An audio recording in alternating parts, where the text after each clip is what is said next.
এই রাজনৈতিক দল লাশের জন্ম দিতে পারে, রক্তের জন্ম দিতে পারে, গণতন্ত্র প্রতিষ্ঠা করতে পারে না। এই দেশ চাষার দেশ, এই দেশ কৃষকের দেশ, এই দেশ গরিবের দেশ। সুটটাই পরে আপনারা কতটা আপনারা দিতে পারবেন? আপনাদের কি আছে? আপনারা এই সংবিধান নিয়ে রাষ্ট্রীয় পর্যায়ে অবশ্যই রাষ্ট্রের দায়িত্ব, রাষ্ট্রের মালিক যারা তাদেরকে তাদের দলিলটা পড়তে দেওয়া। আমরা একটা জমি কিনতে গেলেও সেটা আমরা দলিল পড়ি। আমরা দলিলের মধ্যে দেখি খতিয়ান কই, দাগ কই, কোথায় কি আছে, উত্তর পশ্চিম দক্ষিণ সব দেখি। কিন্তু আমরা সংবিধান না পড়েই আমরা ভোট দেই, আর আমরাও ভোট নিয়ে আসি। কাকে ভোট দিচ্ছেন? কোথায় নিয়ে যাচ্ছে আপনাকে? আপনাকে কয়েকদিন পর তো আপনারা আবার দাবি তুলবেন।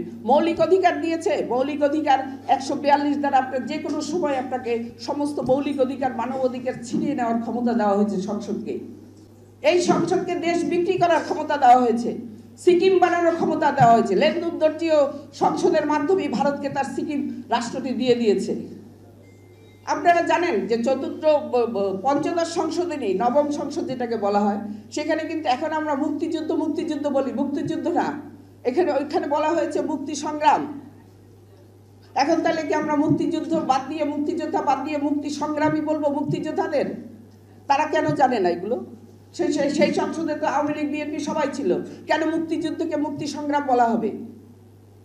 কেন বলা হবে? এখন এইটা যখন জানবে জনগণ, আবার একটা সংগ্রাম করো, আবার মারামারি করো, আবার গোলাগুলি করো, আবার এখন এই যে নতুন যারা এই সাম্প্রতিক যে মারাত্মক গণহত্যার শিকার হলো আমাদের ছোট ছোট বাচ্চারা, তারা কি নিয়ে গেল? নতুন বন্দোবস্ত। আপনাদের জানতে বলছে, দলিলটা পড়েন। বাবা বললো না দলিল, দাদা বললো না দলিল, আর সন্তান যে দলিল পড়ে যখন দেখলো যে এর ভিতরে তো আমার কিছু নেই, রাস্তায় আসলো, লাশ হয়ে ফিরে গেল। আমাদের যারা আমরা বয়স হয়েছে, যারা রাজনীতি করেন, আগে আপনারা সংবিধানটা পড়েন, কি আছে তার ভিতরে, কোথায় কি লাগবে সেটা আলোচনা করেন, পরামর্শ দেন। না পড়ে না শুনে আপনারা বারবার ক্ষমতায় যাবেন, শাসক বদল হবে, শাসন ব্যবস্থা বদল হবে না। এটার নাম গণতন্ত্র হতে পারে না। গণতন্ত্র হচ্ছে একটি গণতান্ত্রিক ব্যবস্থাপনা, যেখানে মানুষের ভাষা থাকবে, মানুষের আশা থাকবে, সহজ সরল ভাষায় লিখতে হবে সংবিধান, যেটা একদম রিক্সাওয়ালা পর্যন্ত পড়তে পারবে, একজন গ্রামের দোকানদার পড়তে পারবে। সংবিধান বোঝার জন্য উকিল ব্যারিস্টারের দরকার নেই। উকিল ব্যারিস্টারের সংবিধান এদেশের মানুষ গ্রহণ করে নাই, অতীতে করবেও না।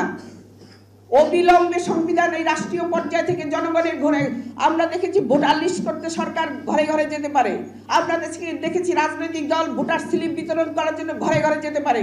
সংবিধান নিয়ে আপনারা যাচ্ছেন না কেন? কেন যাচ্ছেন না?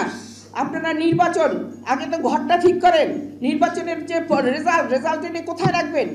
আপনি কোথায় রাখবেন? আপনার যদি জমির মধ্যে যদি আপনি নিড়ানি না দিয়ে একটা বীজ বপন করেন, সেই বীজটা তো আর ভালো মতো ফলন হবে না। এটা আমাদের বুঝতে হবে।